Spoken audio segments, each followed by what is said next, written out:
మీ ఆజ్ఞను గౌరవించి ఈ విధంగా కుటుంబాలతో నిలవబడ్డాం. మనిషిని చూసి మనిషి భయపడే రోజుల్లో ఉన్నాం. ప్రపంచంలో ఎక్కడనూ నెమ్మది లేదు. హాస్పిటల్స్ అన్నీ నిండిపోయాయి. మరణాలు ఎక్కడ చూసినా మరణాలు కనబడుతున్నాయి. అయ్యా, ఎన్ని లక్షలు ఖర్చు పెట్టినా బ్రతుకుతామని నమ్మకాలు లేవు. అటువంటి దినాల్లో మేము ఉండగా దేవుని వాక్యం వినడానికి వచ్చాం. ఆయనను స్తుతించడానికి వచ్చాం. ఆయనకు మా ముఖములను చూపడానికి వచ్చాం. మాపై దయ చూపండి. మీకు ఇష్టము లేని పాపములు, మీకు ఇష్టము లేనివి ఏవి మాలో ఉన్నాయో, మీకు నచ్చనివి ఏవి మాలో ఉన్నాయో, మీకు ఆయాసము కలిగించేవి ఏవి మాలో ఉన్నాయో, నిర్బంధము లేకుండా వాటన్నిటినీ మాలో నుండి తీసివేయండి. అవి మాలో ఉండకుండా చేయండి. సర్వోన్నతుడైన మీకు ఇష్టులుగా, ఇష్టురాండ్లుగా మమ్మలను ఉంచండి. చిన్న బిడ్డలు మొదలుకొని వృద్ధుల వరకు ప్రతి ఒక్కరిని అయ్యా మీరు క్షమించండి. వారి తప్పులు తెలిసి చేసినవి, తెలియక చేసినవి, రహస్యముగా చేసినవి, బహిరంగముగా చేసినవి మీరు క్షమించి మీ నిష్కలంకమైన రక్తములో కడిగి పవిత్రులుగా చేయండి. మాకు దేవుని మాటలు దయచేయండి. యేసు నామమున ప్రార్థిస్తున్నాము తండ్రి, ఆమేన్. హల్లెలూయా. మొదటి రాజులు 2వ అధ్యాయం, 2వ రాజులు 2వ అధ్యాయం మనం ఇప్పుడు చదువుకున్నాం. మీరు చాలా జాగ్రత్తగా వినండి. ఈరోజు భోజనాలు లేవని నిరాశపడద్దు. ప్రస్తుత పరిస్థితులు బాగులేవు. దేశంలో, ప్రపంచంలో పరిస్థితులు బాగులేవు. మనకు కడుపు నింపే మన్నా లేకపోయినా ఆత్మను నింపే మన్నా ఉంది. హల్లెలూయా. అది తీసుకుని వెళదాం. 2వ రాజుల గ్రంథంలో ఏలియా అనే ఒక దైవజనుడు, ఎలీషా అనే అతని శిష్యుడు ఇద్దరు ఉన్నారు. వీళ్ళిద్దరూ కలిసి నడుస్తున్నారు. ఏలియా సుడిగాలిలో ఆరోహణమై పరమునకు వెళ్ళిపోతాడని అక్కడ ప్రవక్తల శిష్యులకు తెలుసు. వాళ్ళకు తెలుసు.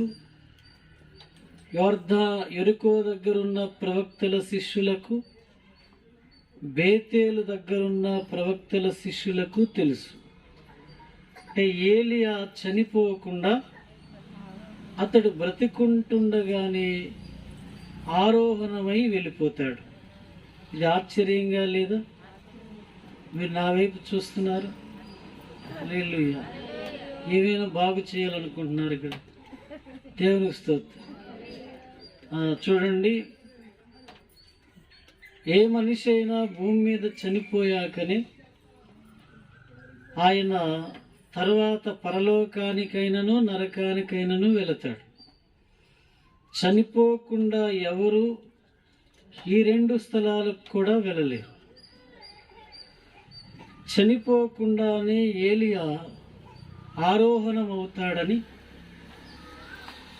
సుడిగాలిలో యెహోవా అతనును తీసుకుని వెళ్తాడని ప్రవక్తల శిష్యులకు ముందే తెలుసు. ఎలా తెలుసు వాళ్ళకు? అంటే ఒకవేళ దేవుడు వాళ్ళకు తెలియజేసి ఉండొచ్చు. వాళ్ళన్నారు ఎలీషాతో, మీ గురువు గారు ఈరోజు పరలోకానికి వెళ్ళిపోతారు కదా, నీకు తెలుసా అని అడిగితే, నాకు తెలుసు, మీరు ఊరుకుండుడి అని వారితో అన్నాడు. మీరు ఊరుకుండుడి అని అన్నాడు. రెండవ స్థలానికి వెళ్ళినప్పుడు కూడా, నాకు తెలుసు, మా గురువు గారు పరలోకమునకు ఆరోహణమై వెళతారని, మీరు ఊరుకుండుడి అని రెండవసారి కూడా ఆయన చెప్పాడు.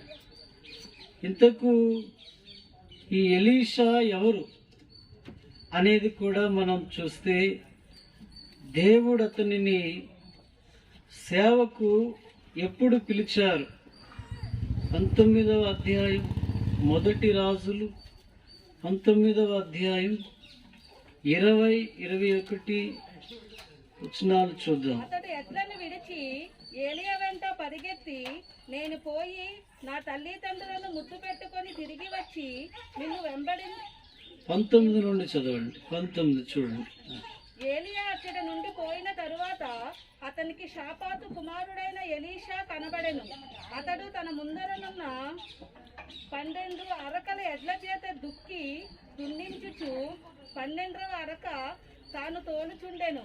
ఏలియా అతని చేరబోయి తన దుప్పటి అతని మీద వేయగా, అతడు ఎడ్లను విడిచి ఏలియా వెంట పరిగెత్తి, నేను పోయి నా తల్లిదండ్రులను ముద్దు పెట్టుకొని తిరిగి వచ్చి నిన్ను వెంబడించేదనని చెప్పి అతనిని సెలవడుగగా, అతడు పోయి రమ్ము, నా వలన నీకు నిర్బంధము లేదని చెప్పెను.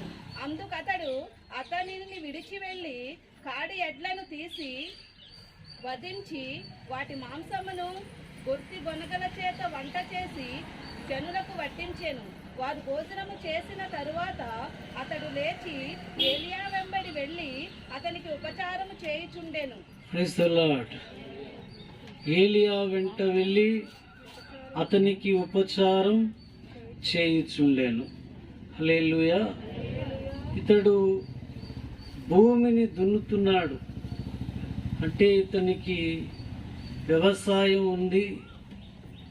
ఇతడే అక్కడ జతలుగా ఉన్న వాటిని దున్నుతూ, వాటితో దున్నిస్తూ చివరి జత దగ్గర ఆయన నిలబడి ఉన్నాడు. ఈయన వ్యవసాయం ఈయనకు ఉంది. ఎలీషాకు తల్లిదండ్రులు కూడా ఉన్నారని వాళ్లకు చెప్పి ఆయన తిరిగి ఏలియాతో వస్తానని చెప్పాడు. ఆయన వెళ్ళి తల్లిదండ్రులు కలిశాడు, అక్కడ విందు చేశాడు.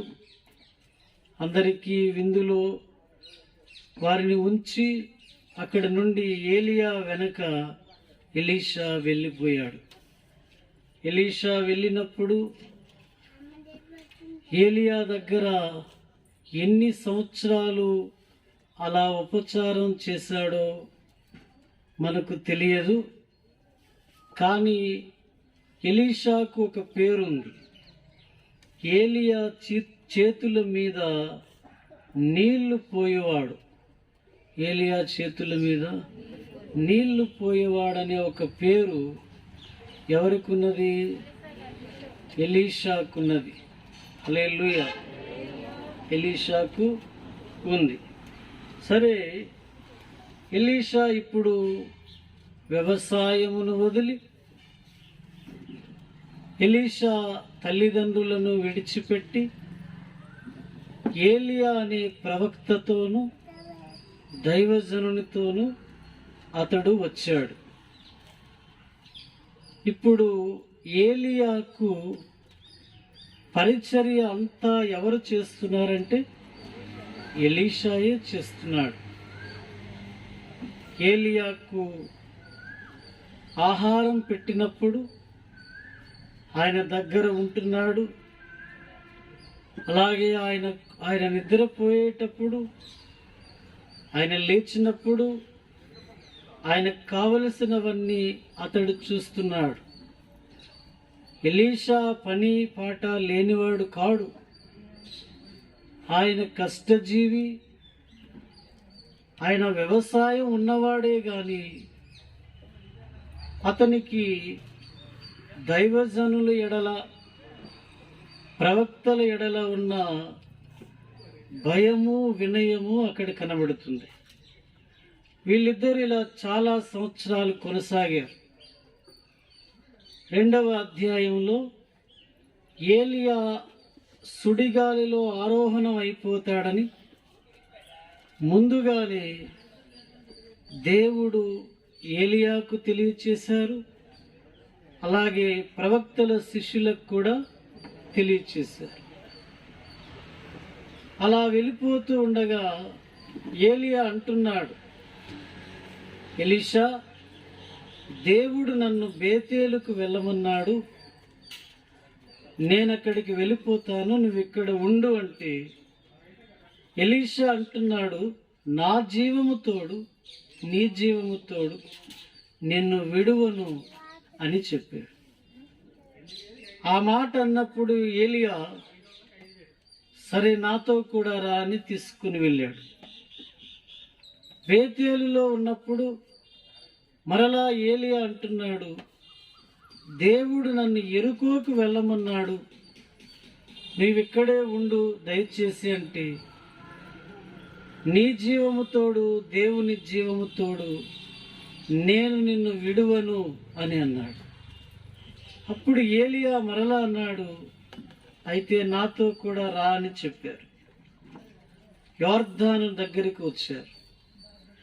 యోర్దాను దగ్గర నిలవబడి ఏలియా తన దుప్పటి తీసి దానిని మడత పెట్టి యోర్దాను నది పైన కొట్టగానే అది 2 పాయలైంది.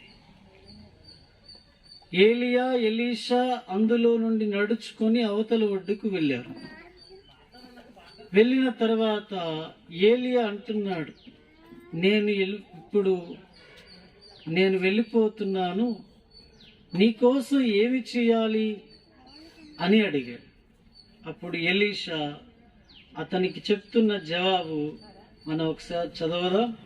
2వ అధ్యాయం 9. ఏలియా ఎలీషాను చూచి, నేను నీ యొద్ద నుండి తీయబడక మునుపు నీ కొరకు నేనేమి చేయగోరుదువో దానిని అడుగమని చెప్పగా, ఎలీషా, నీకు కలిగిన ఆత్మలో 2 పాళ్ళు నా మీదికి వచ్చినట్లు దయచేయుమనెను. Praise the lord. నేను నీ కోసం ఏం చేయాలని కోరుకుంటున్నావు అని అడిగినప్పుడు ఎలీషా అంటున్నాడు, నీ మీద ఉన్న ఆత్మ 2 పాళ్ళు నాకు దయచేయు. అప్పుడు ఏలియా అంటున్నాడు, నీవు అడిగినది కష్టమే. ఒకవేళ నేను ఎత్తబడినప్పుడు నీకు కనబడితే అది జరుగుతుంది, కనబడకపోతే అది జరగకపోవును అనే విధంగా ఆయన చెప్పారు. కొంత సమయం వాళ్ళు మాట్లాడుకుంటూ వెళ్తుండగా ఈలోగా అగ్ని గుర్రాలు గల ఒక రథం వచ్చింది. అగ్ని రథం, అగ్ని గుర్రములు ఉన్నాయి. అలా వచ్చి ఏలియా, ఎలీషా మధ్యలో అది ప్రవేశించి వాళ్ళను వేరు చేసి ఏలియాను రథములో ఎక్కించుకుని వెంటనే సుడిగాలిలో అది అలా తీసుకుంటూ ఏలియాను తీసుకుని వెళ్ళిపోయి, అలా ఏలియాను కాసేపు ఎలీషా చూశాడు. ఎలీషా బిగ్గరగా ఆయన కేకలేస్తూ కొన్ని మాటలు చెప్పాడు. ఆ క్రింద వచనాలు చూడండి. ఎలీషా అది చూచి, నా తండ్రి, ఇశ్రాయేలు వారికి రథమును రౌతులను నీవే అని కేకలు వేసెను. అంతలో ఏలియా అతనికి మరలా కనబడకపోయెను. అప్పుడు ఎలీషా తన వస్త్రమును పట్టుకొని 2 తునకలుగా చేసెను. మరియు ఏలియా దుప్పటి క్రింద పడగా అతడు దాన్ని తీసుకొని యోర్దాను ఒడ్డునకు వచ్చి నిలిచి ఒంటి మీద నుండి క్రింద పడిన ఆ దుప్పటిని పట్టుకొని నీటి మీద కొట్టి, ఏలియా యొక్క దేవుడైన యెహోవా ఎక్కడ ఉన్నాడు అనెను. అతడు ఆ దుప్పటితో నీటిని కొట్టగా అది ఇటు అటు విడిపోయినందున ఎలీషా అవతలి ఒడ్డునకు నడిచిపోయెను. Praise the lord. హల్లెలూయా. ఏలియా ఆరోహణమై అగ్ని రథాలు అగ్ని గుర్రాల మధ్యలో అతడు అలా వెళ్ళిపోతూ ఉండగా ఎలీషా ఆయన శిష్యుడు, ఆయనకు చాలా ఇష్టడు, నా తండ్రి ఇశ్రాయేలుకు రథములు రౌతులు నీవే అని అతడు చాలా దుఃఖించాడు.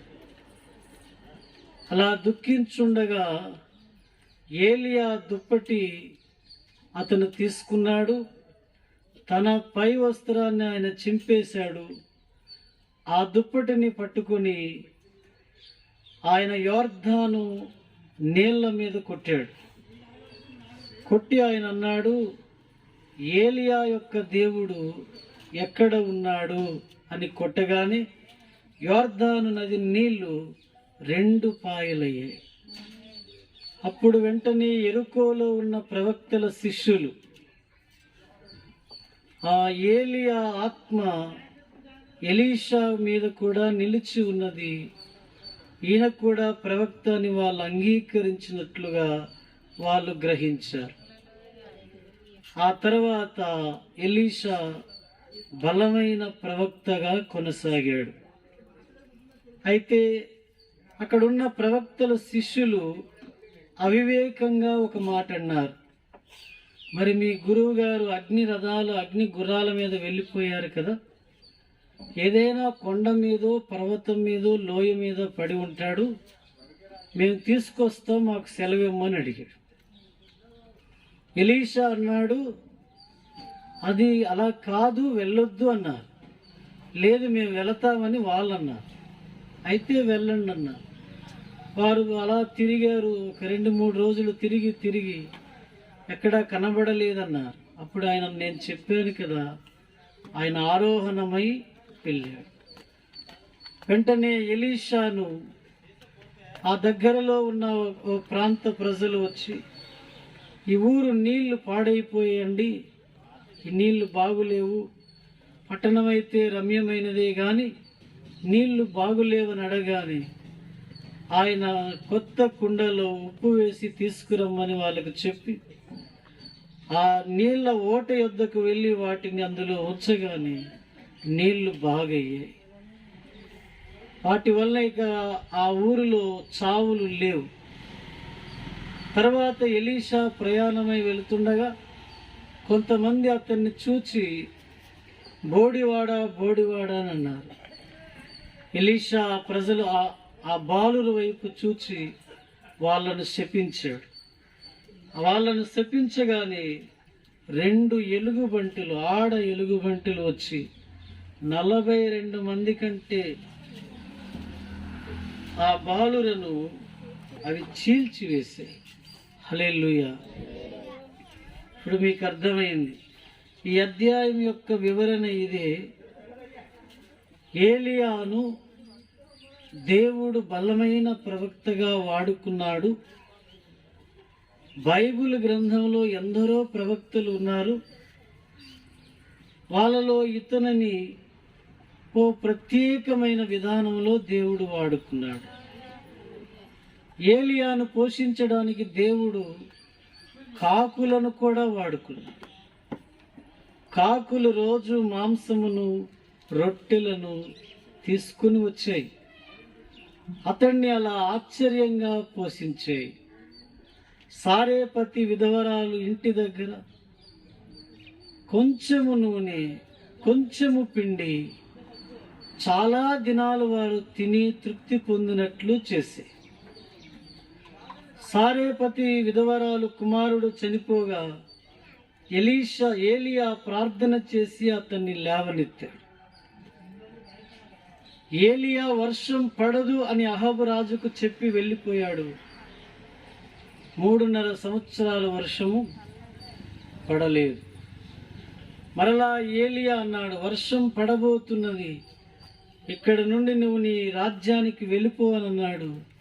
మోపైన వాన కురిసింది. తర్వాత ఏలియా చాలా గొప్ప గొప్ప కార్యాలు దేవుని ద్వారా చేయగలిగాడు. ఏలియా యోర్దాన్ నది దాటడం, ఏలియా ఒక్కొక్కసారి ఎవరి మీదనైనా శాపం, వీళ్ళని అగ్ని కాల్చాలని అంటే వారు అగ్ని చేత కాలిపోయేవారు. అంత పవర్ఫుల్గా అతడు ఉండేవాడు. అతడు ఎవరికి భయపడని బలమైన ప్రవక్తగా ఉన్నాడు. ఓసారి యెజబెలు అతన్ని హెచ్చరించినప్పుడు అతడు ప్రభువుకి ప్రార్థిస్తూ, నా ప్రాణం తీసుకోండి, నా పూర్వీకుల కంటే నేను గొప్పవాడును కానని అన్నాడు. దేవదూత వచ్చి ఆయనకు ఆహారం పెట్టి 40 దినాలు ప్రయాణం చేయించారు. ఏలియాతో దేవుడు మాట్లాడే అనుభవం ఏలియాకి ఎక్కువగా ఉన్నది. ఇంత గొప్ప ఏలియా దగ్గర దేవుడు ఎలీషాను శిష్యునిగా పంపాడు. ఎలీషాను శిష్యునిగా పంపాడు. ఎందుకంటే ఏలియా ఆరోహణమయ్యే కాలం దగ్గర పడింది. ఆయన చాలా కాలం పనిచేశాడు. తర్వాత ఎలీషా ఇక ఆ పనిని కొనసాగించువాడే ఉన్నాడు అని ఎలీషాను దుప్పటి ఎలీషా మీద వేయగానే ఆయనకు సేవా పిలుపు దొరికింది. వెంటనే విందు చేయించాడు, తల్లిదండ్రులకు చెప్పాడు, ఏలియాతో కలిసి వెళ్ళాడు. ఎన్నో అద్భుతములు ఎలీషా ద్వారా దేవుడు చేస్తుండగా, ఏలియా ద్వారా చేస్తుండగా ఎలీషా కన్నులారా చూస్తూ ఉన్నాడు. ఆయన ఆశ ఏమిటంటే ఏలియా కంటే బలమైన ఆత్మ గలవాడిగా ఉండాలి. అంటే చూస్తున్న దానికంటే నేను ఇంకా బలమైన ఆత్మను పొందుకునేవాడిగా ఉండాలి అని అతను ఆశపడ్డాడు. ఆ ఆశను చివరికి ఆయన వ్యక్తపరిచాడు. ఏలియా వెళ్ళిపోతున్నప్పుడు, నీవు అడిగినది కష్టమే అని అన్నారు. కానీ అయితే అతడు వెళ్ళిపోయినప్పుడు అలాగనే అతడు ఆశపడినట్టుగానే ఆ ఆత్మలో 2 పాలు ఆయనకు లభించాయి. ఎలీషా మొదట చేసిన అద్భుతం 2వ అధ్యాయంలో 20-21లో మనం చూస్తాం. పాడైపోయిన నీళ్లను అతడు మంచి నీళ్లుగా మార్చాడు. హల్లెలూయా. 2వ అద్భుతం, యవనస్తుల నోర్లు స్పీడ్గా ఉంటాయి. వాళ్ళు దేవుని సేవకులను దూషించిన కారణాన్ని బట్టి ఎలుగుబంట్ల చేత చంపబడ్డారు. హల్లెలూయా. ఇది జరిగినది. మరింతవరకు మనం దేవుని మాటలు విన్నాం. ఏలియా అహాబు రాజును, ఆయన కుటుంబమునకు, అహాబు ఇశ్రాయేలు రాజు, ఆయన కుటుంబమునకు తీర్పులు చెప్పినవాడు. నువ్వే ఇశ్రాయేలీలను శ్రమ పెట్టువాడవని అహాబు రాజు అంటే, ఒక స్త్రీకి నిన్ను నీవు అమ్ముకొని ఇశ్రాయేలీలు బాధ పెట్టువాడు నీవే అని తిరిగి జవాబిచ్చినవాడు ఏలియా. యెహోవాయే దేవుడైతే ఆయనను సేవిద్దాం, బయలు దేవుడైతే ఆయన్నే సేవిద్దాం రండని పిలిచి బలిపీఠములు కట్టి, మీరు మీ దేవునికి ప్రార్థించండి, నేను నా దేవుడికి ప్రార్థిస్తానని ఇశ్రాయేలీల్లో బయలుదేవత యాజకులకు సవాలు విసిరినవాడు ఏలియా ప్రవక్త. ఆయన బలిని, ఆ పశువును నీళ్లతో తడిపి కింద తీసిన గొయ్యిలో కూడా నీళ్లు ఉంచి కట్టెలను నీళ్లతో బాగా నానిపి ఆయన యెహోవాకు ప్రార్థన చేశాడు. దేవుడు పరలోకము నుండి అగ్నిని పంపి ఆ యొక్క బలిని దహించాడు. ఇంత శక్తిగల ప్రవక్త ఏలియా. హల్లెలూయా. ఇలాంటి వ్యక్తి దగ్గర ఉన్నవాడే ఎలీషా. ఏలియా ఏ రోజు ఏ రాజు దగ్గర డబ్బు తీసుకోలేదు. ఎప్పుడు ఆయన దగ్గర డబ్బు ప్రస్తావన లేదు, పాపము యొక్క ప్రస్తావన లేదు. దేవుడు చెబుతున్నది చేస్తూ వెళ్తున్నాడు, తిరిగి వస్తున్నాడు. అందుకనే ఎలీషా చాలా బలమైన ప్రవక్తగా తయారయ్యాడు. హల్లెలూయా. కానీ ఎలీషా శిష్యుడు ఎవరు? గెహజీ. గెహాజీ ఎందుకు అలా తయారయ్యాడంటే అతడు ఎలీషా దగ్గర ఉన్నవి చూడలేదు. అది మనీ మైండ్, అతనికి డబ్బు పిచ్చి.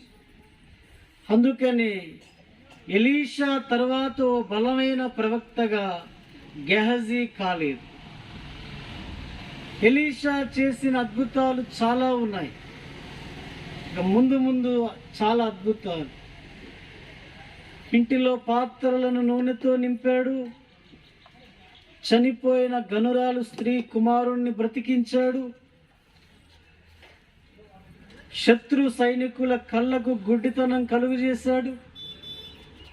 తన శిష్యుని కళ్ళను దేవుడు తెరవమని ప్రార్థించాడు.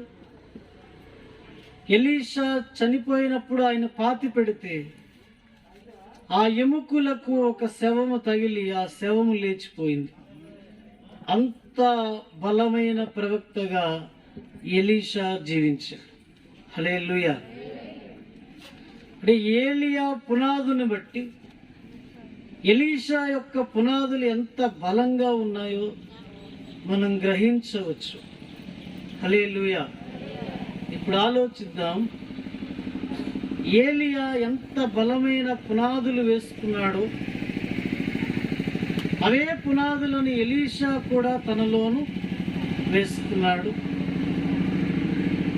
ఏలియా ఎలా అయితే యథార్థంగా ఉండేవాడు, ఎలీషా కూడా అదే యథార్థముగా ఉన్నాడు.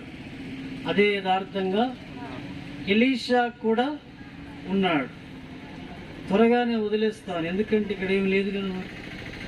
హల్లెలూయా. ఎలీషా కూడా అదే యథార్థంగా ఉన్నాడు. అందుకు వాళ్ళ యొక్క పని విధానం ఎంతో ఖచ్చితంగా జరిగేది. రాజులు ఏలియా యొద్దకు, ఎలీషా యొద్దకు రాజులు వచ్చేవారు,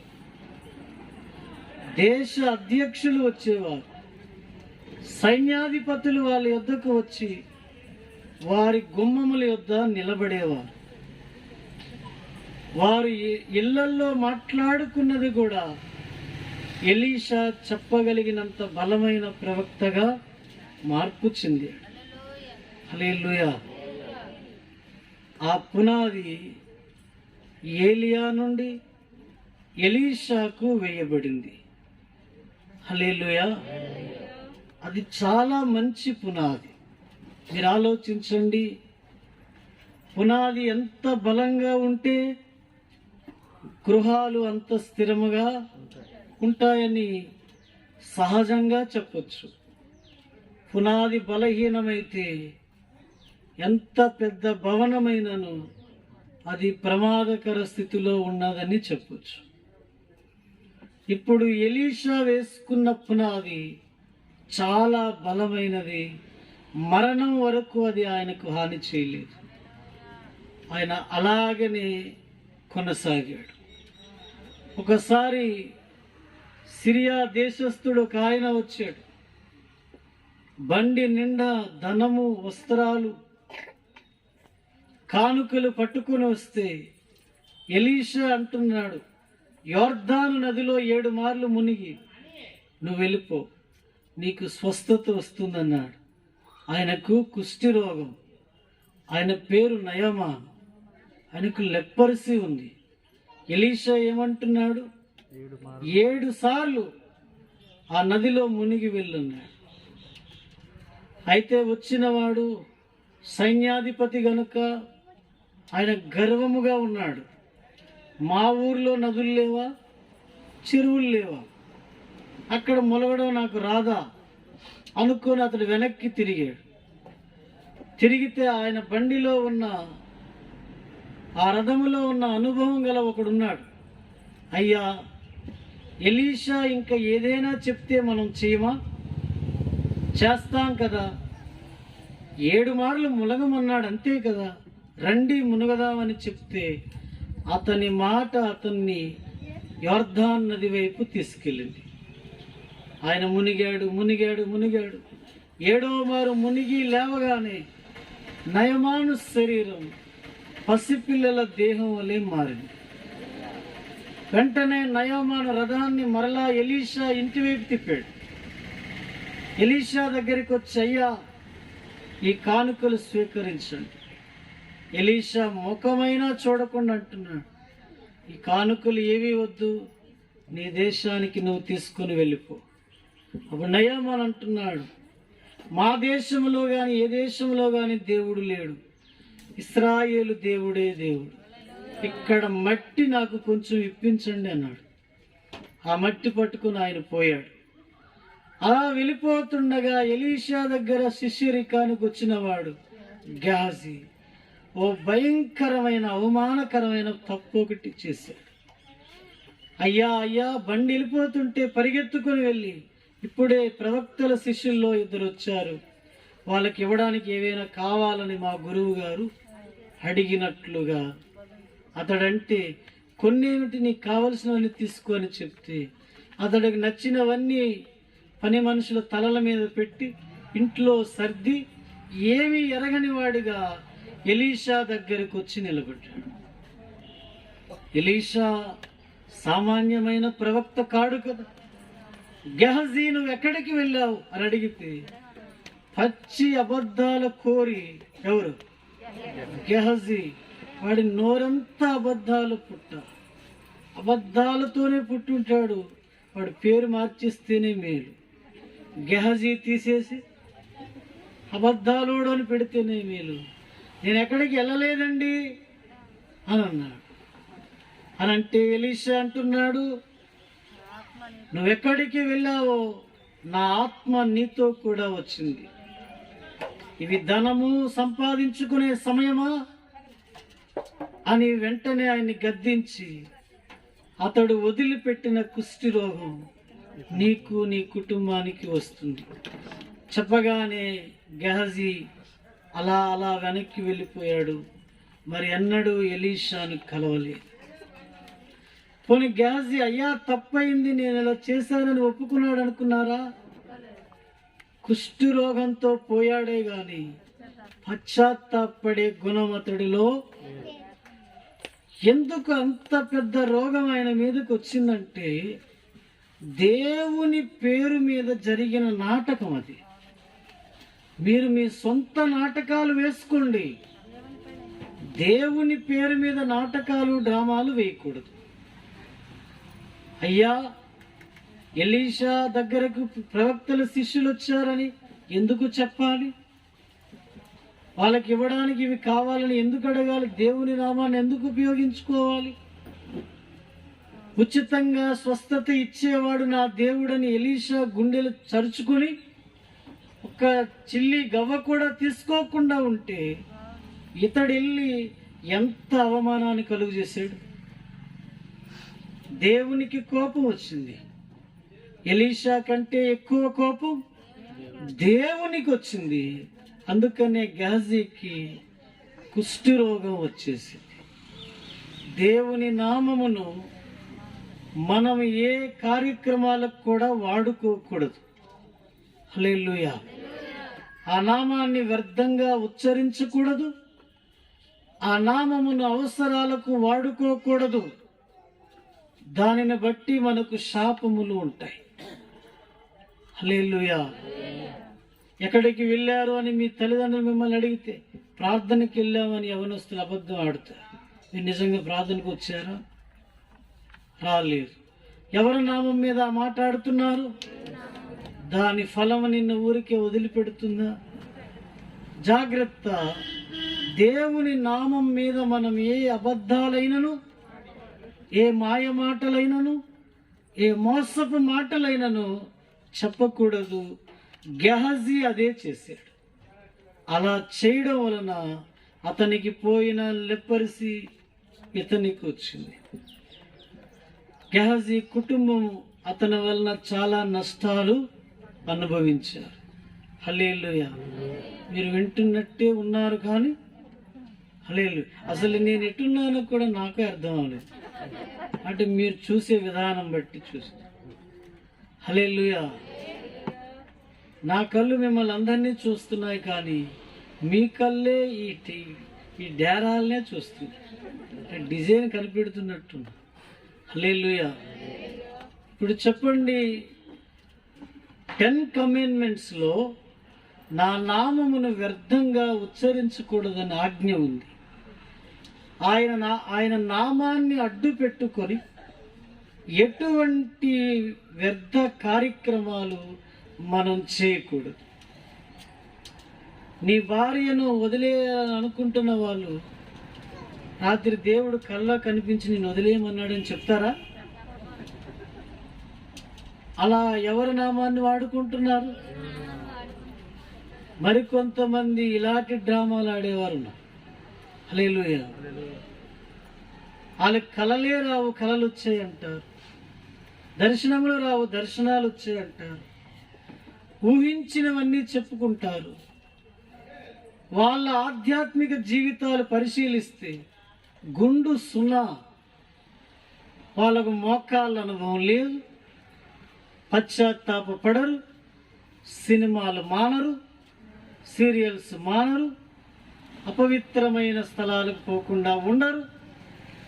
కానీ నోరు తెరిస్తే అన్నీ కూడా దేవుని నామాన్ని అడ్డు పెట్టుకుంటారు. ఎవరి నామం? చాలా జాగ్రత్త. ఎన్నో అద్భుతాలు చేసిన ఎలీషాకు ఆఖరి స్థితిలో ఆయనకు ఆరోగ్యం బాగులేదు. చనిపోయిన వారిని కూడా లేపిన వ్యక్తికి ఏం బాగలేదు, హెల్త్ బాగులేదు. చనిపోయిన వ్యక్తిని ఆయన లేవనెత్తాడు, కుష్ఠరోగులు బాగు చేశాడు. ఎన్నో అద్భుతాలు చేసిన ఎలీషా ఆరోగ్యం బాగులేక అలాగనే ఆయన ఆ అనారోగ్యంతోనే కన్నుమూశాడు. ఇక్కడ మరొక విషయం చూడండి. మరి ఇన్ని అద్భుతాలు సూచక్రియలు చేసిన ఆయన తన ఆరోగ్యాన్ని తను బాగు చేసుకోలేడా? అది ఎవరి చేతికి దేవుడు ఇవ్వలేదు. హల్లెలూయా. అది ఎవరి చేతికి? ఫలానా పాస్టర్ గారు ఇలా అంటే అద్భుతాలు జరుగుతాయంటే నిజమే కావచ్చు, కానీ అతడు బాగు చేసుకోగలడా? ఎవరిని ఎవరూ బాగు చేసుకోలేరు. నరులందరూ ఒకటే, దేవుడే దేవుడుగా ఉంటారు. ఆయన నామమును బట్టి మనము కృపను, కనికరాన్ని, దయను, స్వస్థతను పొందుతున్నాం. ఎంత గొప్ప సేవకుడు మీ యొద్దకు వచ్చినను యేసు నామములోనే ప్రార్థన చేయాలి. అతని నామములో అతడు చేసినను అది వ్యర్థమవుతుంది. అందుకు మనం ఆలోచిస్తే ఇన్ని గొప్ప కార్యాలు చేసిన ఎలీషా తనను తాను బాగు చేసుకోలేరు. తనను బాగు చేసేవాడు దేవుడని అతనికి తెలుసు. అప్పుడు కూడా ఒక రాజు వచ్చి ఆయన ఆరోగ్యం బాగలేదని చూడ్డానికి వచ్చినప్పుడు ఆ రాజుతో చెప్పాడు, ఈ బాణమును విల్లును ఎక్కిపెట్టి కొట్టు అన్నాడు. అతడు 3 సార్లే కొట్టాడు. అప్పుడు ఎలీషా అంటున్నాడు, ఇంకొక 2 సార్లు కొట్టుంటే నీవు నీ శత్రువులను లెస్సగా ఓడించదవు అని చెప్పాడు. అంత అనారోగ్యంలో కూడా జరగబోయే విషయాలను చెప్తూ ఉన్నాడు, కానీ తన ఆరోగ్యాన్ని తాను తిరిగి తెచ్చుకోలే. అది ఎవరి చేతిలో ఉంది? మన ఆరోగ్యాలు ఎవరి చేతిలో ఉన్నాయి? హల్లెలూయా. మన ఆరోగ్యము, మన బలము, మన ఆయుష్కాలము, మన శక్తి అంతయు దేవుని చేతిలోనే ఉన్నాయి. అవి తెలుసుకున్న వాళ్ళే దేవునికి మోకాలు వేస్తారు. అవి తెలుసుకున్న వారే దేవుని ఎదుట మోకాలు వేస్తారు. లక్షల రూపాయలు ఇప్పుడు కరోనా వైద్యం కోసం పోసినను వాళ్ళేమి ఖచ్చితంగా తిరిగి వస్తాడని చెప్పడం లేదు. చేసినంత వరకు వైద్యం చేస్తాం, మేమేమి చేయలేమంటున్నారు.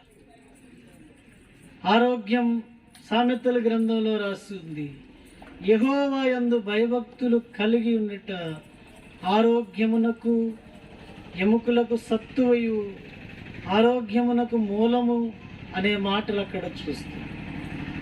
దేవునికి భయపడడం, దేవునికి ఇష్టమైన పనులు చేయడం అయిపోయింది. దేవునికి భయపడడం, దేవునికి ఇష్టమైన పనులు చేయడమే మనం దేవుని యందు భయభక్తులు కలిగి ఉన్నామని అర్థం. దేవునికి ఎవరు భయపడతారో వాళ్ళే దేవునికి ఇష్టలు. ఫలానా పని చేయకూడదు, ఫలానా పని నేను చెయ్యొచ్చు, అది దేవునికి ఇష్టమని ఎవరు గ్రహిస్తారో వాళ్ళే దేవునికి ఇష్టలు.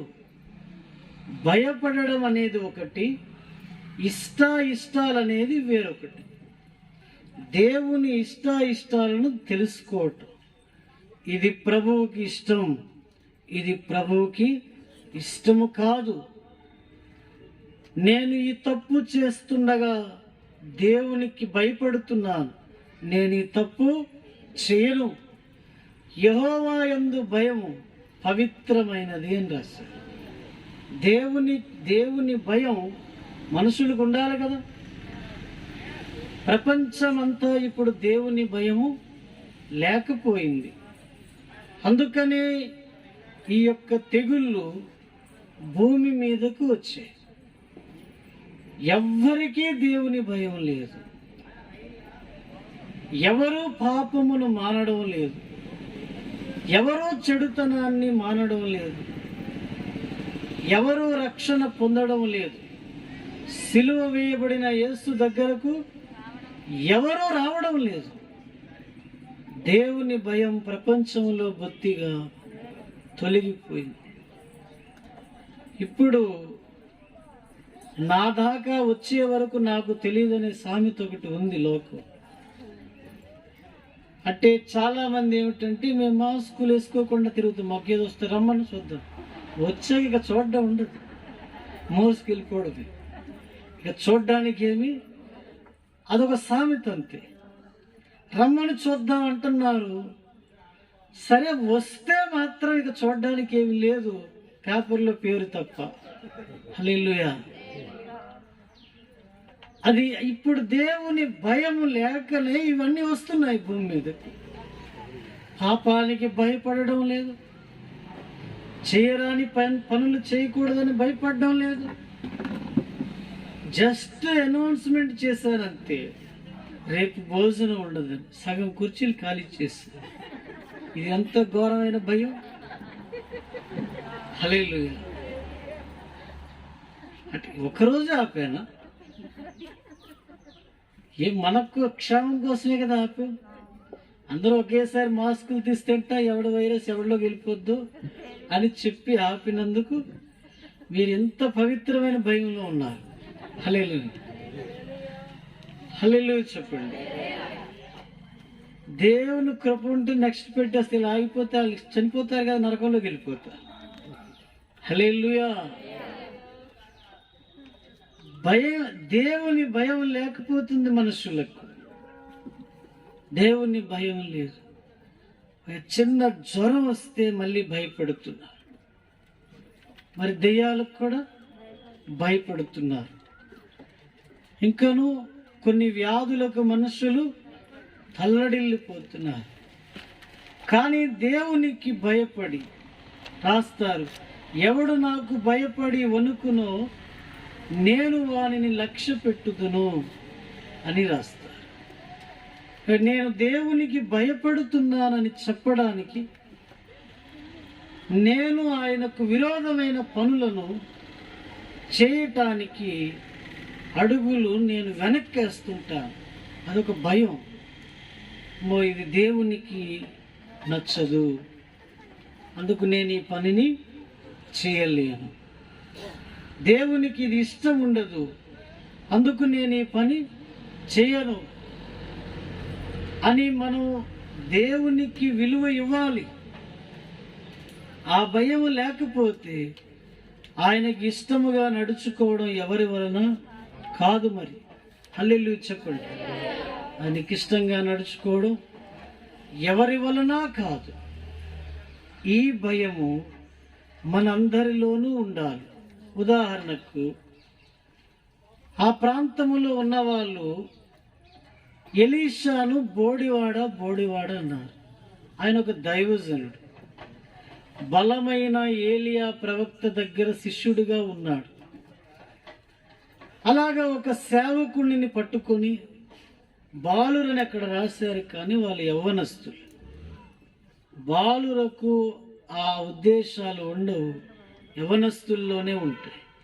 వాళ్ళు బోడివాడ అంటే ఆయనకు బహుశా బట్టతల ఉండొచ్చు. వాళ్ళు అలా కామెంట్ చేస్తున్నారు, అతన్ని అపహాస్యం చేస్తున్నారు. వెంటనే ఆయన ఏమి శపించాడో అక్కడ రాయబడలేదు, ఆయన శపించాడని మాత్రం ఉంది. వెంటనే 2 ఆడు ఎలుగుబంటిలు వచ్చి అక్కడున్న వాళ్ళ యవనస్తులను, హల్లెలూయా, 42 మంది యవనస్తులను చీల్చేశాయన్న. అంటే దేవుని దైవజనుడైన ఆయనకు భయపడి ఉంటే ఆ ప్రమాదం వాళ్ళకు జరిగేది కాదు. దైవజనుడు అని వాళ్ళు గుర్తించి ఉంటే ఆ నష్టం వాళ్ళకు వచ్చేది కాదు. దేవునికి భయపడడం అనే దాని కింద ఇవన్నీ వస్తాయి. చాలా ఇష్టాలు ఉంటాయి, అయిష్టాలు ఉంటాయి. అందులో మనం కొన్ని చేయాలి, కొన్ని చేయకూడదు. ఏదో ఊరిలో అగ్ని ప్రమాదం జరిగింది, లావా వచ్చేస్తుంది.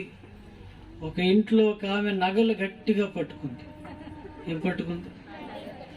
నగలు ఇలా పట్టుకుని ఉంది. లావా మొత్తం వచ్చేసింది ఆమె మీదకు, చనిపోయిన ఉండిపోయి. కానీ నగలు వదలలేదు.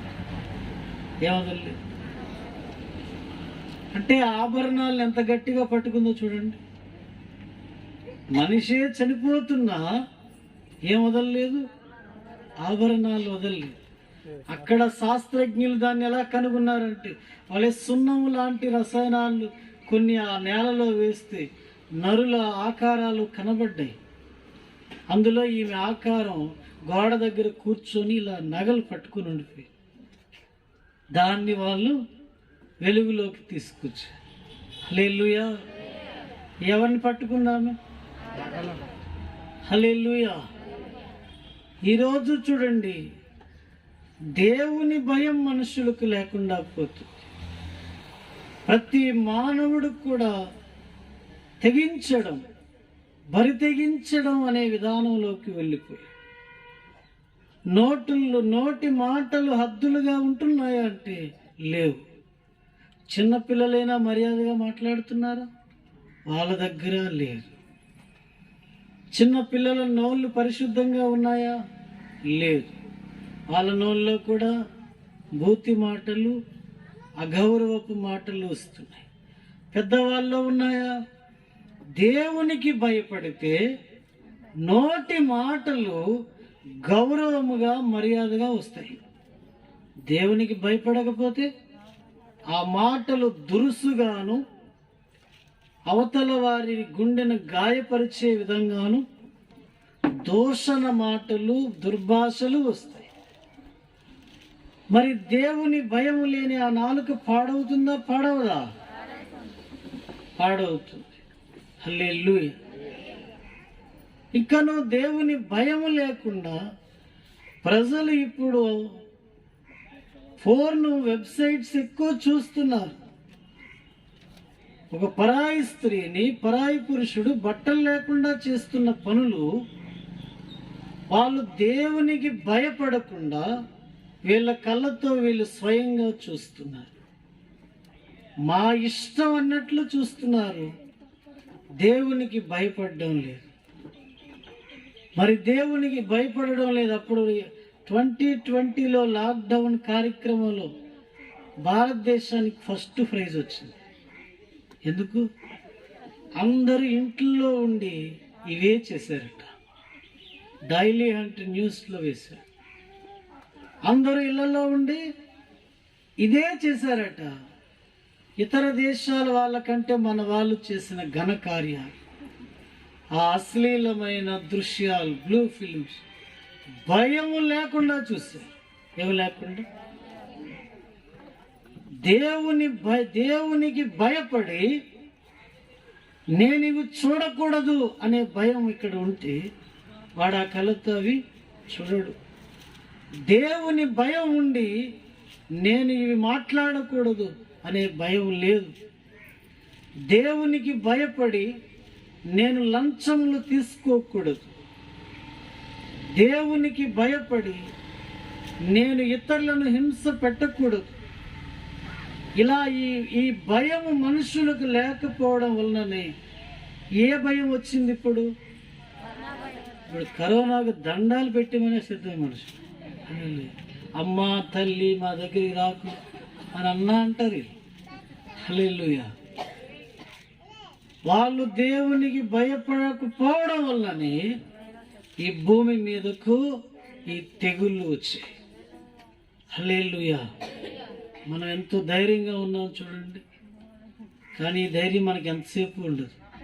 హల్లెలూయా. మళ్ళీ మన ఇంటికి వెళ్ళి మన గుండెలు అంటే ఇలా ఊగుతుంటే ఆకాశానికి భూమికి మధ్యలో గుండె ఊగుతున్నట్టుగా ఉంటుంది లోకంలో ప్రజలందరి పరిస్థితి.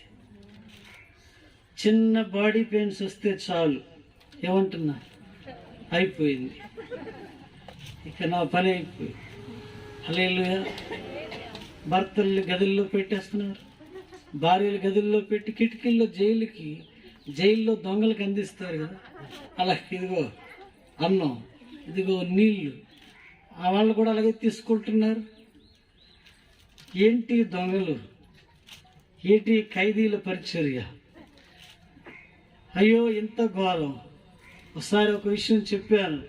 ఒక అతను అన్నాడు, నాకు జబ్బు వచ్చినట్లుగా అనిపిస్తుంది, నువ్వు నా భార్య కదా, నాకు కొంచెం దూరంగా ఉండంటే అతను అన్నాడు, ఆ మంది ఏవండి దేవుని ఎదుట ప్రమాణాలు చేసాం కదా, మరణమే మనల్ని వేరు చేయాలని, కనుక మీకు జబ్బు వచ్చినా పర్వాలేదు, ఇద్దరం కలిసి చచ్చిపోదాం. అతనికి జబ్బు రాలేదు. హల్లెలూయా. కానీ ఈరోజు ఎలా ఉన్నారంటే భర్తకి ఏమాత్రం తేడా ఉందని తెలిస్తే, అరే నువ్వు పక్కనలోకి వెళ్ళా, నీ వల్ల మాకందరికి భార్యకి ఏమైనా తేడా ఉంటే సార్ నువ్వు పక్కనలోకి వెళ్ళిపో. అలాగైతే ఎలాగైనా మనకు రాయబడినవి, దేవుడు నిర్ణయించినవి ఎవడు ఆపలేడు. మీరు సాయి శక్తుల ప్రభువా నా దేవా అని ఆయన మీద ఆధారపడి ప్రార్థిస్తే దేవుడు గొప్ప కార్యాలు జరిగిస్తారు. ప్రాణం మన వశంలో లేదు, అది దేవుని వశంలో ఉంది. ఆయన దగ్గర అది మూట కట్టబడి ఉంది, అది ఆయన జీవపు మూటలో దాచబడి ఉంది, అది మన వశంలో లేదు. ఓ తల్లి కరోనాతో తన బిడ్డ చనిపోతున్నా ఆమె అక్కడే ఉండి పరిచయం చేసింది ఆ కుమారుడికి, కానీ దేవుడు ఆమెను కాపాడాడు. డాక్టర్ అయితే దూరంగా ఉండి వెళ్ళిపోతాడు, కానీ తల్లి వెళ్ళిపోగలదా? తల్లి వెళ్ళలేదు, అడుగు వెనక్కి వేయలేదు. అతన్ని కొడుకు దగ్గర అలాగనే నిలబడిపోయి ఉండిపోయింది. అతడు చనిపోయాడు, కానీ ఆమె బ్రతికే ఉంది. దేవుడు న్యాయాధిపతి, దేవుడు న్యాయాధిపతి, ఆయన కార్యములను జరిగించు. ఇప్పుడు వస్తున్న ఈ తెగుళ్ళు ఎలాంటివో చూడండి, ఎంత భయంకరమైనవో. కుటుంబాల్లో ఎవరిని కలిసి ఉండనివ్వడం లేదు. అందరం కలిసి ఒకరిని కాపాడుకుందామంటే ఆ కలిసిన వాళ్ళందరికీ అది వచ్చేస్తుందని భయంతో అన్ని దిక్కుల మనుషులు చెదిరిపోతున్నారు. ఒక అతను ఇలా అన్నాడు, నాకు కరోనా వచ్చిందని నేను గదిలో ఉన్నా. అయితే 2 రోజుల తర్వాత నా భార్యను వెళ్ళి పరీక్ష చేసుకోమన్నాను. ఆవిడ వెళ్ళి చేసుకుంది, ఆవిడకి కరోనా. అమ్మయ్య దేవుని కొందనాలు అన్నాడు. ఎందుకని? ఇంకే గొడవ లేదు, ఇద్దరం కలిస్తే వచ్చలే. అంతవరకు ఒకడే ఉన్నా నా గదిలో. హల్లెలూయా. అతని సంతోషాలు రా, ఇద్దరం కలిసి మందులు వేసుకున్నాను. ఇప్పుడు సెపరేట్ లేదు, ఇక ఇద్దరు కలిసే ఉంటున్నారు. ఇంకా ఒక అమ్మాయి మిగిలిపోయింది ఆ ఇంట్లో, వాళ్ళ కూతురు. దీనికోసం ఏం చేద్దామని ఆ అమ్మాయికి టెస్ట్ చేస్తే ఆ అమ్మాయికి కరోనా ఉంది. దేవునికి స్తోత్రం, ముగ్గురు ఒకటే. ఇక బండి కానే ఉంది. అయితే వాళ్ళు ముగ్గురు బ్రతికే ఉన్నారు, క్షేమంగానే ఉన్నారు. హల్లెలూయా. ఇప్పుడు మీరు ఆలోచించండి, లోకంలో ఎక్కడ ఏ బ్రాండ్ కోసం ఇలా మాట్లాడుకోలేదండి. బట్టల కోసం కానీ ఇప్పటి వరకు ఏ వస్తువు కోసం ఇలా మాట్లాడలేదు. కానీ కరోనా కోసం మాట్లాడలేనోడు ప్రపంచంలో ఎవరు లేరు. హల్లెలూయా. మంచి పేరు పెట్టారు, అది లాటిన్ పదం అంటున్నారు. ఒక పేరు ఒకటి వచ్చినది. మొదటి దానికి వ్యాక్సిన్ అందుబాటులో తెచ్చేసరికి రెండవది వచ్చేసింది. రెండవ దానికి మరో డోస్ ప్రారంభించే లోపు 3 వచ్చేస్తుందని అంటున్నారు. హల్లెలూయా. అప్పుడు మనకేమనిపిస్తుంది? బ్రతకాలా, చచ్చిపోవాలా? హల్లెలూయా. మనిషికి ప్రాణం మీద చాలా ఆశ ఉంటుంది, మీకు తెలుసు కదా. ఒక ఆమెను ఒక పాస్టర్ గారు అడిగారట, ఏం మామా ఇంకా ఎన్ని సంవత్సరాలు దేవుని రాజ్యానికి సిద్ధపడుతున్నావా అని అడిగితే ఆ మామ అంది, సిద్ధపడుతున్నాను బాబు, ఇగో దాని పెళ్ళి చూసి చచ్చిపోదామని అన్న. ఎవరి పెళ్ళి అన్న? అదిగో ఉయ్యాల్లో ఉంది కదా దాని పెళ్ళి, అక్కడ ఉంది. అప్పటికే 80 దగ్గరికి వచ్చే ముసలావిడ ఏముంది, ఉయ్యాల్లో ఉన్న ఆవిడ పెళ్ళి చూశాక ఎంత ఆశ ఉంటుందో చెప్పండి. నాకు ఈ ఆశ లేదని ఎవరైనా అంటారు కదా, వీళ్ళంతా ఒత్తి మాటలే చెప్తున్నారు. అందరికీ బ్రతకాలని ఉంటుంది, అందరికీ బ్రతకాలనే ఉంటుంది. ఎందుకంటే ఈ ఒక్క జీవితమే దేవుడు మనకిచ్చారు. ఇక్కడ మరలా జీవితాలు లేవు కనుక ఈ ఒక్క జీవితంలోనే ప్రార్థన చేయగలం, ఈ ఒక్క జీవితంలోనే భక్తి చేయగలం, దేవుణ్ణి ఎంతో అధికముగా పొందగలం. ఆ తర్వాత పరలోకములో ఆయనతో మనం ఉండగలుగుతాం. ఈ ఒక జీవితంలోనే. ఇందులోనే మంచి చెడులు 2 మార్గాలు నిలబడిపోతాయి. భక్తి పరులు వెళ్ళే మార్గం ఒకటి ఉంటుంది, భక్తి లేని వారు వెళ్ళే మార్గం మరొకటి అయిపోతుంది. 1వ కీర్తన, దుష్టుల ఆలోచన చొప్పున పాపుల మార్గమున నిలువక, అపహాసకులు కూర్చుండ చోట కూర్చుండక, యెహోవా ధర్మశాస్త్రమందు ఆనందిస్తూ దివారాత్రములు దాన్ని ధ్యానించువాడు ధన్యుడు. ఇక ఆ తర్వాత ఆఖరి చరణంలోకి వచ్చినప్పుడు, నీతిమంతుల మార్గం యెహోవాకు తెలియను, దుష్టుల మార్గము నాశనమునకు చేరు. హల్లెలూయా. అంటే మనకు అర్థమైంది ఏమిటి? సంఘాల్లో కూడా 2 భాగాలు అయిపోతాయి, దుష్టులు నీతిమంతులు అయిపోతారు.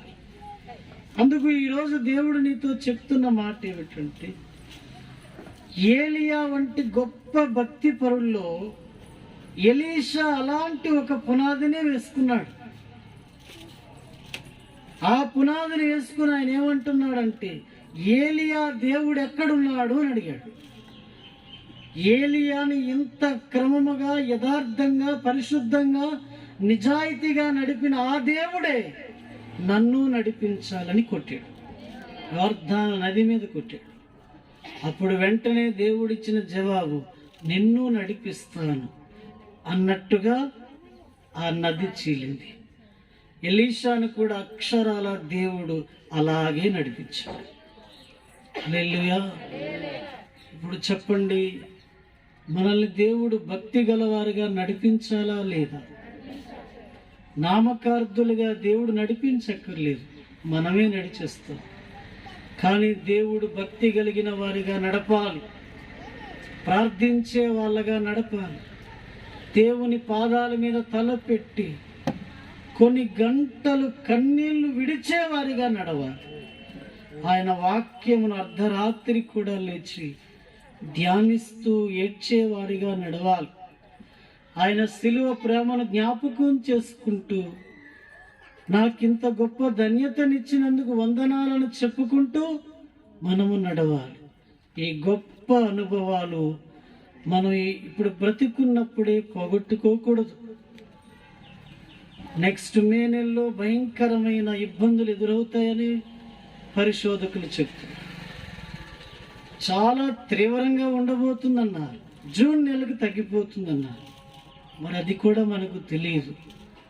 కానీ మరి మే నెలలో మనమందరం క్షేమంగా ఉండాలి. మన దేశస్థులు, ప్రపంచ ప్రజలు ఎవరు ఉంచుతారు? హల్లెలూయా. దేవుడు ఉంచాలి. రాత్రి ఒక ఆయన నాతో అంటున్నారు, పాస్టర్ గారు మునుపట్లా కాదు, ఇది వస్తే అక్కడే పడి చచ్చిపోతారు అన్నాడు ఆయన. మరి ఆయన ఏది విన్నాడో అది చెప్పాడు నాతో. ఇదివరకు లాంటిది కాదటండి, ఇది అలా ఆగుతాడు, అలా పడిపోతాడు, అలా చచ్చిపోతాడు అంటున్నాడు. ఎవరెవరు రకరకాలుగా మాట్లాడుకుంటున్నారు. కానీ మనం చివరి దినాల్లో ఉన్నాం. పాపములతో పోరాడవలసిన వాళ్ళు. నువ్వు నీ ఇంటిలో ఉన్న టెలివిజన్కి ఎంత బిల్లు కట్టినా నువ్వు దానివల్ల నువ్వు పాడవకూడదు. నువ్వు 3 నెలలు 6 నెలలు లేక 5 నెలలు ఎంత నువ్వు రీఛార్జ్ చేసుకున్నా నీ ఫోన్ వల్ల నువ్వు పాడైపోకూడదు. నీ ఆలోచనలు, నీ తలంపుల వల్ల నువ్వు చెడిపోకూడదు. నీ స్నేహితుల వలన, స్నేహితురాల వలన నువ్వు పాడైపోకూడదు. కుటుంబాలు, బంధువులు, రక్త సంబంధాల వలన నువ్వు అపవిత్రుడు కాకూడదు. దేవుని భయం నీకు సంపూర్ణంగా ఉండాలి. అప్పుడే నువ్వు రక్షింపబడుతావు. అంతము వరకు నమ్మకముగా ఉండము, నీవు రక్షింపబడదు. ప్రకటన గ్రంథంలో రాయబడింది. మనం అంతము వరకు నమ్మకముగా ఉంటే దేవుడు మనల్ని రక్షిస్తాడు. ఈ శరీరం విషయంలో నమ్మకంగా ఉండాలి, ధనం విషయంలో నమ్మకంగా ఉండాలి. విశ్వాస జీవితంలో, సేవా జీవితంలో, పరిచర్యలో, దాంపత్య జీవితంలో, కుటుంబాలలో ఎన్ని నమ్మకత్వాలు ఉన్నాయో చూడండి. ఇక నేను పెంచను, ఎందుకంటే మీకు కోపం వస్తుంది. ఇక్కడ ఏమీ లేకంటే ఎందుకన్నా పెంచుకెళ్ళిపోతాను అని అనొచ్చు. హల్లెలూయా. నేనేం కావాలని మానేయలేదు, మీరు కరోనా మీద అడగండి. హల్లెలూయా. అన్ని విషయాల్లో మనం ఎంతో నమ్మకంగా ఉండకపోతే మనం ముందుకి వెళ్ళలేము, ఏం చేయలేము, ముందుకు. ఇప్పుడు మనం ఏ భయం కలిగి ఉందాం? దేవుని భయమును కలిగి ఉందాం. దేవునికి భయపడి కొన్ని పనులు మానుకుందాం. ఉదాహరణకు, పోతీఫర్ భార్య చాలా అందంగా ఉంటుంది.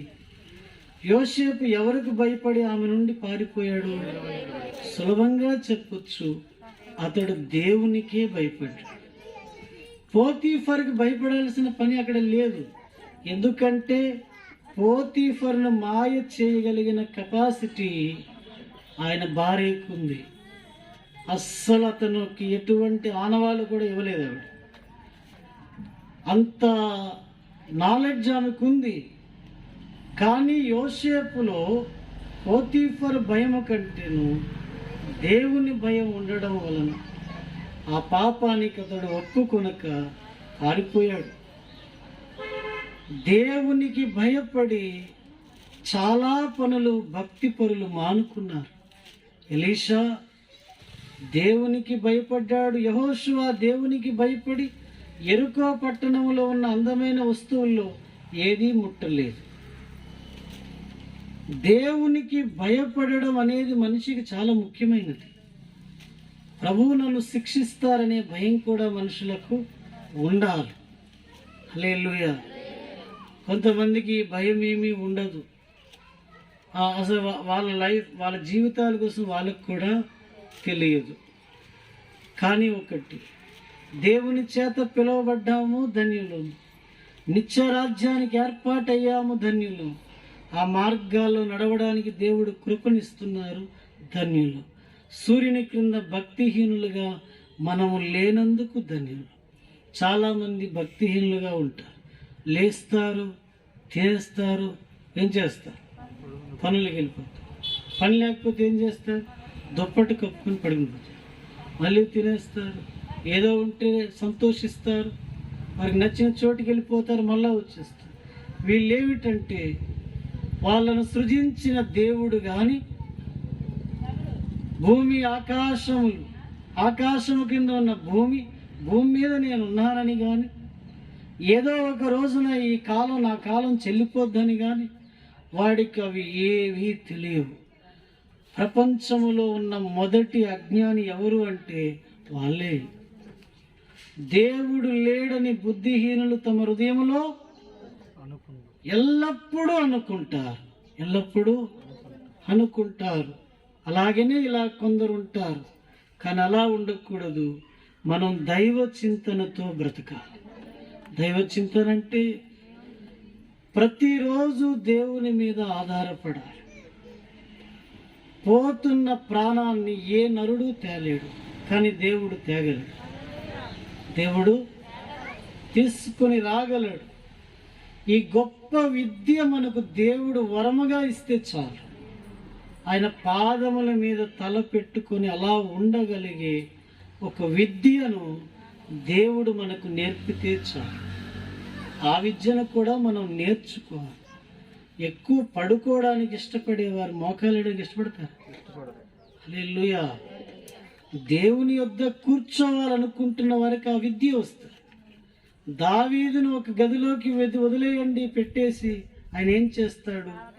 పాటలు పాడుకుంటాడు, దేవుణ్ణి స్తుతిస్తాడు, మోకాళ్ళ మీద ఉంటాడు, కన్నీళ్లతో ఆయన పాదాలు కడుగుతాడు. మనలో ఎవరినైనా గదిలో పడేయండి, హల్లెలూయా.